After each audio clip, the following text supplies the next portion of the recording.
All right, we had a question about the gumbo recipe, so I'm just going to go ahead and lay it out here in this video. It's actually a pretty simple recipe. I would advise you practice a few times on it. Don't expect it to turn out perfectly the first time. I've been making gumbo for about 10 years now, and it does take some practice. First thing you need to do is chop up vegetables.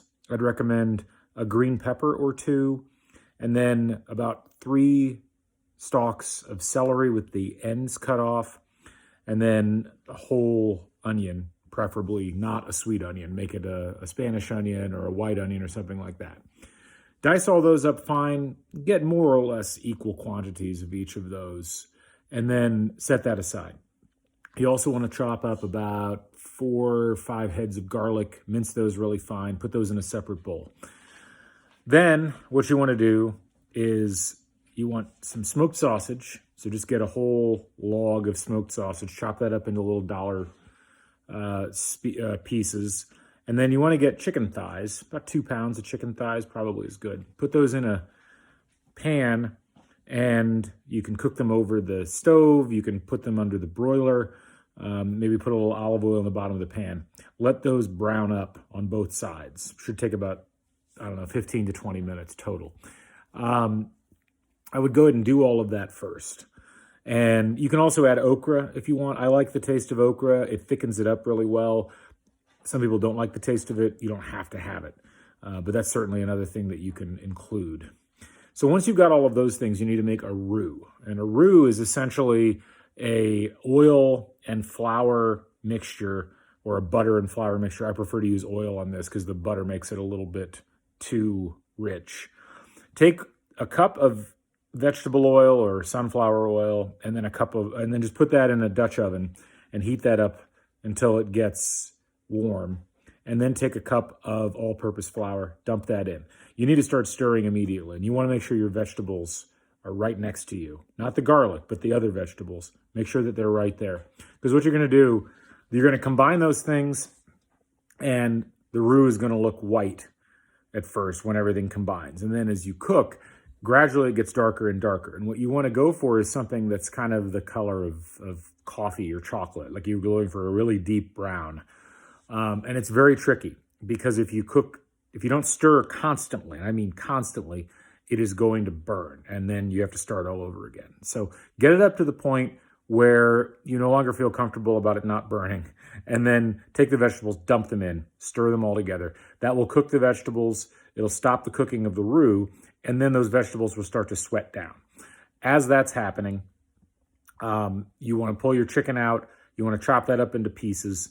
Dump the whole pan in, the fat, everything, into the gumbo Dutch oven. And then after that, what you do is take your sausage, put that in, take the garlic, put that in. And then meld all that together. Add salt, add about 30 or so cracks of black pepper out of the grinder, and then I like to use the Tony Zachary's Creole seasoning. I think that gives it a nice kick. Just do all that to taste, and don't overdo it. Like taste it as you're adding things because you don't want to overdo it. And then add chicken broth. I forgot to mention that part. You need to have chicken broth to add in. Depending on how many other ingredients you've got and how big your pot is, you can kind of measure that to whatever makes the most sense. So you got all those items going, and then you want to bring up the heat on the Dutch oven, stir it regularly so that you start to get little pockets of bubbles throughout, where it's obviously kind of boiling throughout, where you start to get the fat rising to the surface. That's all good. Skim some of that fat off, let it do that for a little bit, turn the heat down to low or medium low, and then put the lid on, and then we're just going to check it every 30 minutes. And we really want to reduce that down by, about, depending on how much liquid you've got, you want to reduce it down by an inch or two. Because you really, with a gumbo, you want it to be nice and thick.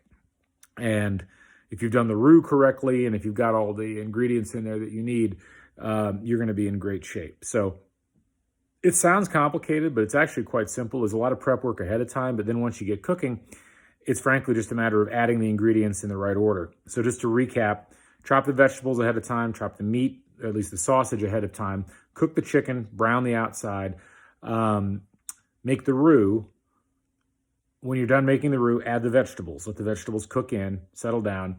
Then add the garlic, add the sausage.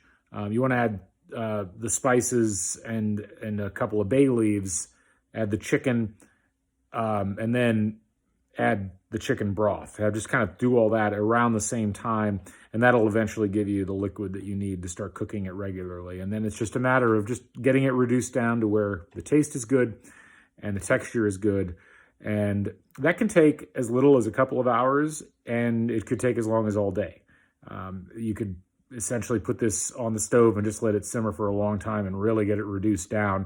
That'll make it extra flavorful and extra thick. Some people like a little bit thinner. You can certainly do that too. So that's really all there is to it. So good luck with it. And if you got any questions, feel free to comment below.